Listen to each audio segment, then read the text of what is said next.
Well, demand for the smart car has stalled out, but Roger Penske still thinks Detroit can win big by thinking small. The CEO of Penske Auto Group joins Doron Levin from the Detroit Auto Show. Doron?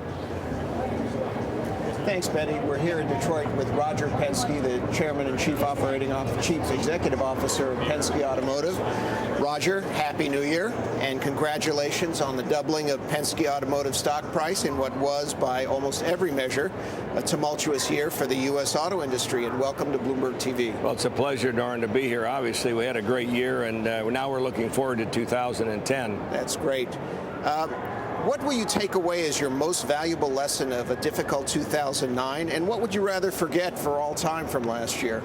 Well, I think one of the things was cost reductions, taking costs out that we had to do in 2009, because if you look at our earnings, you look at many of our other competitors, we had to take costs out, and these are structural costs that are out for the future. So the benefit of a tide coming up, a better SAR for 2010 will give us the profitability we need for the future. I think the thing that I want to forget is the tightness of the credit markets, because we absolutely, it collapsed. We could feel it. Our consumer wasn't coming into the showroom. We had a hard time in the big three financing many of our consumers. Leasing stopped. So hopefully those are past us, and we have a much more buoyant year as we look at 2010. You're not just a major car dealer, but you're the U.S. distributor for Smart, which we can see sitting behind you here in the Smart exhibition. Daimler's small car, which has had a tough year in the U.S. Daimler is talking about a collaboration, possibly with Renault, for future manufacturing. What's your view on Daimler teaming up, and what would you like to see in future Smart models? Well, I think that, we're today, we have a coupe, we have a cabriolet, and we have the Brabus versions of Smart.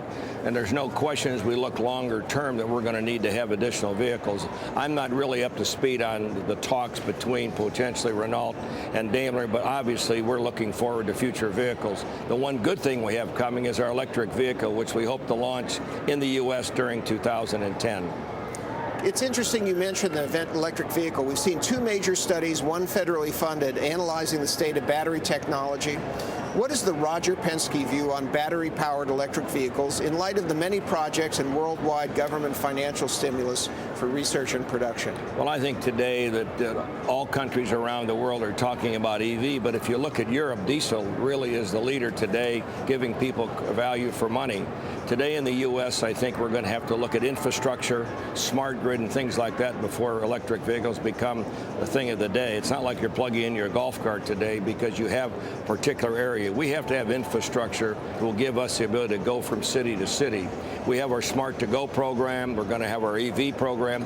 Smart will have a vehicle that has a 16 kilowatt per hour battery lithium ion and have a 30 kilowatt hour motor, and that'll give us about 100-mile range. But today, range is the big issue.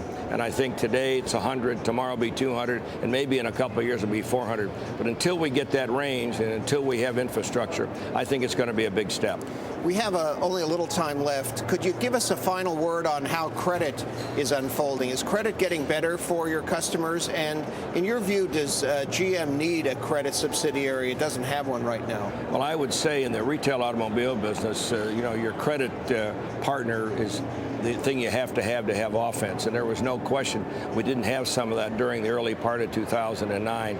From a GMAC perspective, when you look at Chrysler and General Motors, it is imperative that they link together, because Ford has an advantage because they have a captive finance company. Without leasing, without financing, the retail automobile business is really stuck in the mud.